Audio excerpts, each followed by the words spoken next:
ఈరోజు ఆత్మీయ పోరాటాలు అనేకము, అది కనపడదు, ఆ బాణాలు కనపడదు, మానసికంగా దాడి చేస్తుంటే. ఆత్మీయ పోరాటాలతో పాటు ఈ మానసిక పోరాటాలు కూడా ఎక్కువగా అయిపోతున్నాయి. అంధకారము, మనసంతా అంధకారం అయిపోయిన పరిస్థితులు మన జీవితాలు. ఈరోజు దేవుడు అటువంటి పరిస్థితిలో ఉన్న వారిని ఏం చేయాలని ఆశపడుతున్నాడు తెలుసా? ఆ రోజు దేవుని ఆత్మ ఏ రీతి ఇది శూన్యము పైన అల్లాడుచుండెనో, ఈరోజు మన జీవితాల పైన అల్లాడాలని ఆశపడుతున్నాడు. నాకు ఆశ ఉందన్న వారు ఉంటే, దేవా పరిశుద్ధాత్మ దేవ నన్ను దర్శించాయి. అడగండి, మీరు ధైర్యంగా అడగండి. You don't have to wait in the last time. పరిశుద్ధాత్మ దేవ నా జీవితంలో కార్యము జరిగించు. శూన్యము, అంధకారము, నిరాకారముగా ఉన్న నా జీవితము, చీకటిగా ఉన్న నా జీవితాన్ని పరిశుద్ధాత్మ దేవ ఇప్పుడే నన్ను సంధించయ్యా. Help me lord, lighten me up lord. నాకు విడుదల దయచేయి, విడుదల దయచేయి. ఈరోజు మన జీవితాలు అండి పరిశుద్ధాత్ముడు ఎంతో కావాలి. చాలామంది అంటారు యెహోవా ఒక్కడు చాలు. నో, యేసే ఒక్కడు చాలు కాదు. పరిశుద్ధాత్ముడు ఒక్కడు చాలు కాదు. ముగ్గురు త్రియేక దేవుడు నాకు కావాలి అని నమ్మిన వారు ఉంటే ఆమేన్ అని చెప్తారండి. హల్లెలూయా. మన జీవితాల్లో అల్లాడాలి, దేవుని కార్యము జరిగించాలి, పరిశుద్ధాత్ముడు తన కార్యము జరిగించాలంటే, నేను 6 o'clock మీటింగ్కి వస్తాను, 9 o'clock 8:30 కల్లా దేవుడు తన కార్యము చేసి ముగించాలి, అయిపోవాలి, అంత నార్మల్ అయిపోవాలి అని ఆశపడుతూ ఉంటాం. That's wrong. నిజంగా తప్పండి. ఈరోజు దేవుడు తన బలమైన ఆత్మకార్యాలు జరిగించాలంటే సిద్ధపడి వచ్చారు. ఎంతమంది సిద్ధపడి వచ్చారు? ఎంతమంది మానసికంగా సిద్ధపరచుకుంటూ వచ్చారు? నా దేవుడు నన్ను దర్శించాలి, నా దేవుడు నాతో మాట్లాడాలి. ఒకప్పుడు చూడండి, ఎన్నో బుక్స్ అంటే ఎక్కువగా గాడ్స్ చిల్డ్రన్స్ బుక్స్ చదువుతున్నప్పుడు అంత గొప్ప రివైవల్, ఉజ్జీవపు కార్యాలు జరగటానికి కారణాలు ఏంటి తెలుసా? ఒక రోజుతో ముగించే, ఒక 2 గంటలతో ముగించే కూటాలు కాదండి. ఎన్ని రోజులు ఉంటాయి తెలుసా? నెల రోజుల పాటు కూటాలు, 2 వారాల రివైవల్, లేకపోతే కొన్నిసార్లు అయితే 3 నెలలు కంటిన్యూస్గా కూటాలు పెట్టేవారు. జాన్ అలెగ్జాండర్ డోవీ అని, మరియా వుడ్వర్త్ ఎటర్ అని, వీరందరూ ఎంత గొప్ప, స్మిత్ విగిల్స్వర్త్, వీరందరూ కూడా నెలలు తరబడి కూటాలు పెట్టేవారండి. ఒకవేళ ఫస్ట్ రోజు వారి జీవితంలో కార్యము జరగకపోయినా కనీసం 21st డే రోజైనా కార్యము జరుగుతుంది. ఈరోజు మీ జీవితంలో కార్యము జరగాలి అని ఆశపడుతున్నారు. గత వారంలో చెప్పాను, ఒక రోజైనా, ఒక వారమైనా, 21 రోజులైనా మీ జీవితంలో కదలిక కోసము నేను సమర్పించుకున్నాను, పూనుకున్నాను అన్నవారు ఉన్నారా? If you do not surrender, ఇప్పుడే జరగాలంటే కాదండి. ఉపవాసం ఉండండి, ప్రార్థన చేయండి, కొన్ని రోజులు అప్పగించండి దేవునికి.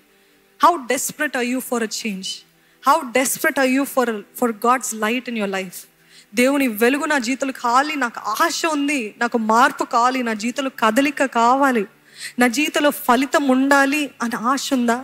ఆశ ఉన్నట్లయితే సెట్ అపార్ట్ అ టైం. 1 రోజులు, 30 రోజులు, 3 నెలలు, కొంతమంది అయితే 6 నెలలు ఉపవాస కూడికలు, లేకపోతే రివైవల్ మీటింగ్స్ అలాగ జరుగుతుంటే, అలాగ స్వస్థత, మహత్కార్యాలు, అద్భుతాలు ఏమేమీ జరగలేదండి. ఎందుకంటే వారు సమర్పించుకున్నారు. ఇన్ని రోజుల పాటు మేము దేవుని సన్నిధిలో గడుపుతాము, ఇన్ని రోజుల పాటు. గతంలో కూడా చాలాసార్లు వింటూ ఉంటాం, 7 వారాలు ఉపవాసం ఉండండి, లేకపోతే 7 రోజులు ఉపవాసం ఉండండి, లేకపోతే 21 రోజులు ఉపవాసం ఉండండి అని మనం పెడతాం. ఎందుకంటే దేవుని సన్నిధిలో సంపూర్ణంగా సమర్పించుకుని ఈ 21 రోజుల్లో, లేకపోతే ఈ నెల రోజుల్లో నీ కార్యము జరిగిస్తావని ఆశతో ఎదురు చూస్తున్నానయ్యా. ఫస్ట్ డే జరగదేమో, 15th డే జరగదేమో, 21 రోజు జరగదేమో, లేకపోతే 29వ రోజు, ఒకవేళ 30 రోజులు అనుకుంటే 29వ రోజు కూడా జరగదేమో, లేకపోతే 30వ రోజు కూడా జరగదేమో. 31 రోజున దేవుడు జరిగిస్తాడు. హల్లెలూయా. ఎందుకంటే ఆయన సన్నిధిలో సమర్పించుకున్నట్లయితే he will never be late. Do you understand? దేవుడు మన జీవితంలో ఎప్పుడు ఆలస్యము, మనకు ఆలస్యంగా ఉంటుంది, కానీ దేవుని దృష్టిలో, దేవుని క్యాలెండర్లో, దేవుని టైం టేబుల్లో అది ఆలస్యం కానే కాదు. కానీ దేవుడు చూస్తున్నాడు, సమర్పించుకున్నారా, పూనుకున్నారా, తెగిస్తున్నారా, ఉపవాసానికి తెగిస్తున్నారా? ఉపవాసమా, నాకు అలవాట్లేదు, నాకు హెల్త్ ప్రాబ్లమ్స్ అని అంటూ ఉంటారండి. కానీ అదే డాక్టర్స్ చెప్తూ ఉంటారు, అన్ని హెల్త్ ప్రాబ్లమ్స్కి ఒకటే ఒక పరిష్కారం ఉపవాసం అంట. అది ఎప్పుడు చెప్తున్నారు? ఇప్పుడు చెప్తున్నారు. ఎప్పుడో వాక్యంలో రాయబడ్డది, ఉపవాసం ఉండండి. ఇప్పుడు డాక్టర్స్ చెప్పేది ఏంటిదంటే వారంలో కనీసము 2 రోజులు ఉండాలి ఉపవాసం. పరిసయ్యులు ఎన్ని రోజులు ఉండేవారండి ఉపవాసము? 2 రోజులు ఉండేవారు ఉపవాసం. అంటే వారి ఆరోగ్యానికి ఎంత మంచిది. దేవుడు మన కీడైనది దేవుడు మనకి ఎప్పుడు చెప్పడు. నమ్ముతున్నారా? పంది మాంసము తినద్దు అని ఎప్పుడు చెప్పాడు దేవుడు? అప్పుడే చెప్పాడు. ఇప్పుడు కనుక్కుంటున్నారు ఏంటంటే పంది మాంసంలో క్యాన్సర్ గుణాలు ఉన్నాయి, క్యాన్సర్ లక్షణాలు క్యాన్సర్ వచ్చే ఛాన్సెస్ ఎక్కువ ఉంటాయి. దేవుడు అంటున్నాడు పాముల్ని వాటిని పాకే వాటిని తినకూడదు అని లేవియా కాండంలో రాస్తే అన్ని ట్రై చేసి ఫెయిల్ అయ్యి ఇప్పుడు తెలుసుకుంటున్నారు అవన్నీ తినకూడదని. దేవుడు నిన్న నేడు నిరంతరం ఒకటే అయి ఉన్నాడు అండి. మన దేవుడు ఉన్నవాడు అనువాడు. ఆయన మాట మారదు. ఆయన ఏది చెప్పినా, ఏ ఆజ్ఞ ఇచ్చినా అది దేవుని కోసమో మన కోసమా? మీరు చెప్పండి. మన కోసమే, అది మన మంచి కోసమే, మన మేలు కొరకే. ఈరోజు దేవుని సన్నిధిలో వచ్చి దేవా నువ్వు నాతో మాట్లాడాలి, నేను ఆరాధించేస్తాను, నా జీవితంలో కార్యము జరిగించాలి, నీ వాగ్దానం ఇచ్చాలి, పోవాలి. No, you have to set a time. You have to say I am desperate Lord, I need your help, I need your touch. అయితే దేవుని సన్నిధిలో ఎప్పటి వరకు కూర్చోాలంటే మన జీవితంలో బ్రేక్ త్రూ, మరలా సంతోషము, మరలా సమాధానం, మరలా ట్రాన్స్ఫర్మేషన్, హృదయ లోతులో నుండి మార్పు కలిగేంత వరకు మనము దేవుని సన్నిధిలో కూర్చోవాలంట. దేవుడు అల్లాడటానికి రెడీ, కానీ మీరు కూర్చోడానికి సిద్ధమా? దేవుడు తన ఆత్మ ద్వారా మిమ్మల్ని ఆవరించడానికి ఆయన సిద్ధంగా ఉన్నాడు, కానీ మీరు ఆయన సన్నిధిలో కనిపెట్టుకొని కూర్చోటానికి మీరు సిద్ధమా? ఈరోజు కనిపెట్టుకొని ఉండాలంట. పాప క్షమాపణ కాల ఉపవాసం ఉండండి. పశ్చాత్తాప ప్రార్థన, యేసయ్యా నీ రక్తంతో కడుగు, అంతే, ముగించే. నో, నిజమైన జయం ఉండదండి. ఉపవాసం ఉండండి. 7 రోజులు ఉపవాసము, లేకపోతే 21 రోజులు, లేకపోతే 1 రోజు 2 రోజులు ఉండండి. దేవుని సన్నిధిలో నేను మారు మనసు పొందిన తర్వాత పశ్చాత్తాపడేటప్పుడు ఆ రోజు ఆ వాక్య పోర్షన్లో 7 రోజులు దావీదు ఉపవాసం ఉండి సాష్టాంగపడి తన పాపం విషయమై పశ్చాత్తాపడుతూ తన బిడ్డని కాపాడమని ప్రార్థన చేస్తున్నప్పుడు అది నన్ను పట్టుకుంది. అంటే ఎంత పాపి అయి ఉన్నాడు దావీదు. అట్లాంటి పరిస్థితుల్లో దేవుని సన్నిధిలో సాష్టాంగ పడ్డాడు కదా. నేను కూడా ఎంత ఘోర పాపిని అని చెప్పి 7 రోజులు ఉన్నానండి ఉపవాసం. కేవలం నీళ్ళపైన ఉపవాసం ఉండి ఆయన వాక్యము ప్రార్థన తప్ప ఇంకేం చేయలేదు. దాని తర్వాత నా భారమంతా ఎత్తివేయబడ్డ అనుభవం నేను పొందుకున్నాను.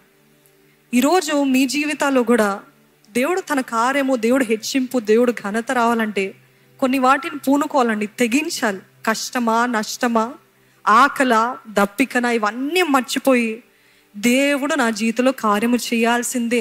దేవుని ఆత్మతోటి నేను నింపబడాలి, దేవుని పరిశుద్ధాత్మను పొందుకోవాలి. The brooding of the Holy Spirit. Brooding అంటే అలాగ ఆవరించి మనపైనే నివాసము చేస్తాడు, మనలోనే నివాసం. ఆ రోజు అయితే వారి పైన వచ్చేవాడు, ఈరోజు మనలో ఉన్నాడు. కానీ మన హృదయాల్లో ఆత్మ పక్కన పెట్టేస్తాం. అందుకని పౌలు భక్తుడు అంటాడు, ఆత్మ పురుషుడిని బలపరచాలి. మీరందరూ కూడా ఒకవేళ దేవుడు మీతో మాట్లాడాడు అని మీరు నమ్ముతున్నట్లయితే దయచేసి అడగండి దేవుని సన్నిధిలో, దేవా నా జీవితాన్ని మార్చయ్యా, నా పరిస్థితిని మార్చయ్యా, నా బ్రతుకుని మార్చయ్యా, నా మనస్సుని మార్చయ్యా. ఒకవేళ మీరు కొన్ని తెచ్చుకున్న ప్రాబ్లమ్స్ అయితే, సమస్యలు అయితే దేవుని అడగండి ధైర్యంగా, దేవా నన్ను క్షమించయ్యా, ఇది నేనే చేసిందయ్యా, నన్ను క్షమించు, నన్ను బాగు చేయి, నన్ను స్వస్థపరచు. ఈ సమయము చాలా, ఇప్పుడు విన్నదంతా ఒక ఎత్తండి, కానీ ఈ సమయము చాలా కీలకమైనది, చాలా ఇంపార్టెంట్. ఇది మీరు దేవునితో మాట్లాడే సమయం. మీ జీవితం అంతా కూడా కేయాటిక్గా అయిపోయిందా, అంధకారం అయిపోయిందా? అడగండి, దేవా నీవే సహాయం చేయి, నన్ను వెలుగుతోటి నింపు.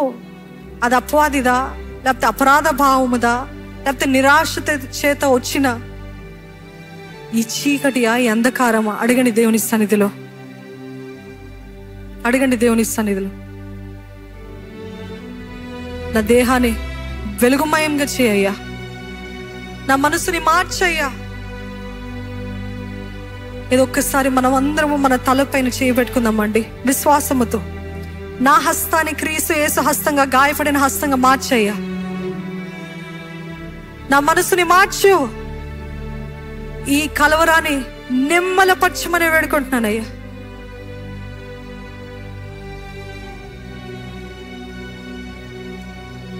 ఈ దాడు నుండి నాకు విడుదల దయచేయి,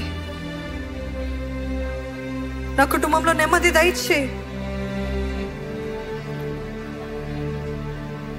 రూపాంతర అనుభవం నాకు దయచేయ, నా కుటుంబంలో దయచేయ. జీవవాక్కుతో నన్ను తృప్తిపరిచేదేవా నీకు వందనాలయ్యా. ఇక్కడ ఎవరెవరైతే తండ్రి కలవరముతో అంధకారముతో నింపబడి ఉన్నారో వారి జీవితంలో యేసు నామములో వెలుగు కలుగును గాక అని వేడుకుంటున్నానయ్యా. వెలిగించయ్య ప్రతి దేహాన్ని, ప్రతి మనసుని, ప్రతి అంధకార పరిస్థితిని నీవే తొలగించమని వేడుకుంటున్నానయ్యా. తొలగించయ్య, బాగు చేయ. ఈ రోజు తండ్రి ఎంతో గందరగోళంతో, ఎంతో కేయాటిక్ మైండ్ తోటి నీ సన్నిధికి వచ్చారేమో. ఇప్పుడే యేసు నామములో సమాధానము కలుగును గాక అని వేడుకుంటున్నానయ్యా. సమాధానము దయచేయ. జీవం కలిగిన దేవా, జీవాత్మ నీవే నీ కార్యము జరిగించయ్యా. జీవాత్మ మాలో ప్రవేశించి నీ కార్యము జరిగించయ్యా. నీ సహాయము దయచేయమని వేడుకుంటున్నామయ్యా. ఎవరెవరైతే మొర పెట్టుకున్నారో, ఎవరెవరైతే క్షమించమని వేడుకున్నారో, ఎవరెవరైతే అంధకారంతో నింపబడి ఉన్నారో వారి స్థితిలో, వారి పరిస్థితులు, వారి జీవితం ఇంకా ఇప్పుడు వరకు ఉన్న రీతిగా ఉండకూడదయ్యా. రూపాంతర అనుభవము దయచేయమని వేడుకుంటున్నానయ్యా. Change us inside out Lord. లోపటి నుండి బయటికి మమ్మల్ని మార్చయ్య, చెక్కుతూ సరి చేస్తూ రమ్మని వేడుకుంటున్నామయ్యా. ప్రతి విధమైన స్టాగ్నేషన్ మా జీవితం నుండి తొలగించమని వేడుకుంటున్నాం. అది ఆర్థికంగా, శారీరకంగా, ఉద్యోగపరంగా, ఆత్మలో, ఆత్మీయతలో స్టాగ్నేషన్ తోటి ఉన్న ప్రతి ఒక్క జీవితాన్ని నీవే దర్శించమని వేడుకుంటున్నామయ్యా.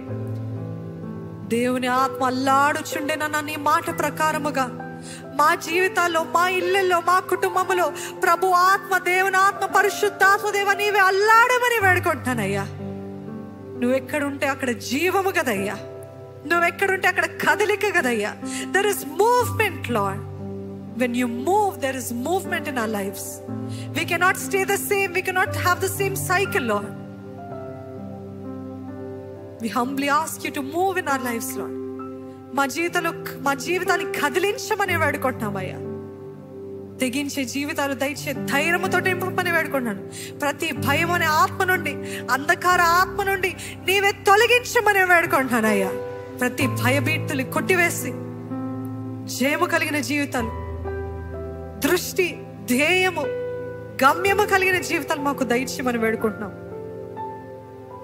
రెండంచెలు కలిగిన వాడి కలిగిన ఖడ్గము మా మూలుగులో, మా హృదయాలు దూసుకుని వెళ్ళిందని మేము నమ్ముతున్నామయ్యా. ఎక్కడ మరలా అదే యథావిధి జీవితం, అదే యథావిధి టైం వేస్ట్ పనులు మా జీవితంలో ఉండకుండాన్నట్లు సహాయం చేయమని వేడుకుంటున్నామయ్యా. నీ వైపు చూసే జీవితం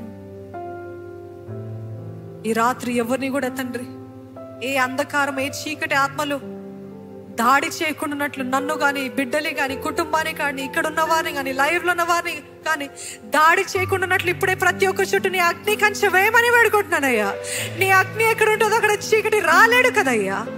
నీ అగ్ని కంచె ఎప్పుడే యేసు నామములో మాకు అందరికి అనుగ్రహించమని వేడుకుంటున్నామయ్యా.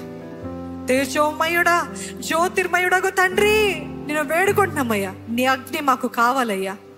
నీ రక్తపు ముద్ర మా అందరిపైన ఉంచమని వేడుకుంటున్నాను. మాకు జయము, జయము, జయము, యేసు నామములో జయము కలుగును గాక. మీరందరూ జయము అని పలుకుతారండి. యేసు నామములో జయమని పలుకుతారా? మీరు ఏది పలుకుతారో అదే ఫలితము పొందుకుంటారని నమ్మండి.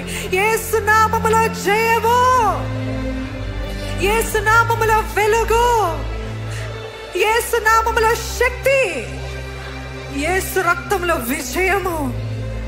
ఇవన్నీ పలికిన వారి జీవితంలో నీవే అనుగ్రహించమని వేడుకుంటున్నానయ్యా. నీవే జరిగించయ్యా. మా జీవితాలు ఆశీర్వదకరంగా చెయ్యి. ఇంక చాలయ్యా. ఈ అంధకారంతో విసిగిపోయి ఉన్నామయ్యా, వేసారిపోయి ఉన్నామయ్యా. ఈ చీకటి బ్రతికి ఇంకా చాలయ్యా, చాలయ్యా. Help us to be a light, Lord Father. You said we will be like light, no Lord. మీరు వెలుగు, జ్యోతి వలె ప్రకాశించాలని నీ వాక్యం తెలియజేస్తుంది కదయ్యా. ఇక్కడ ఉన్న ప్రతి ఒక్కరిని ప్రకాశింపజేయమని నీ ఆత్మతో, శక్తితో, నీ సన్నిధితోటి నింపి నడిపించమని ప్రభు యేసు నామములో అడిగి వేడుకొంచున్నాను తండ్రి. ఆమేన్.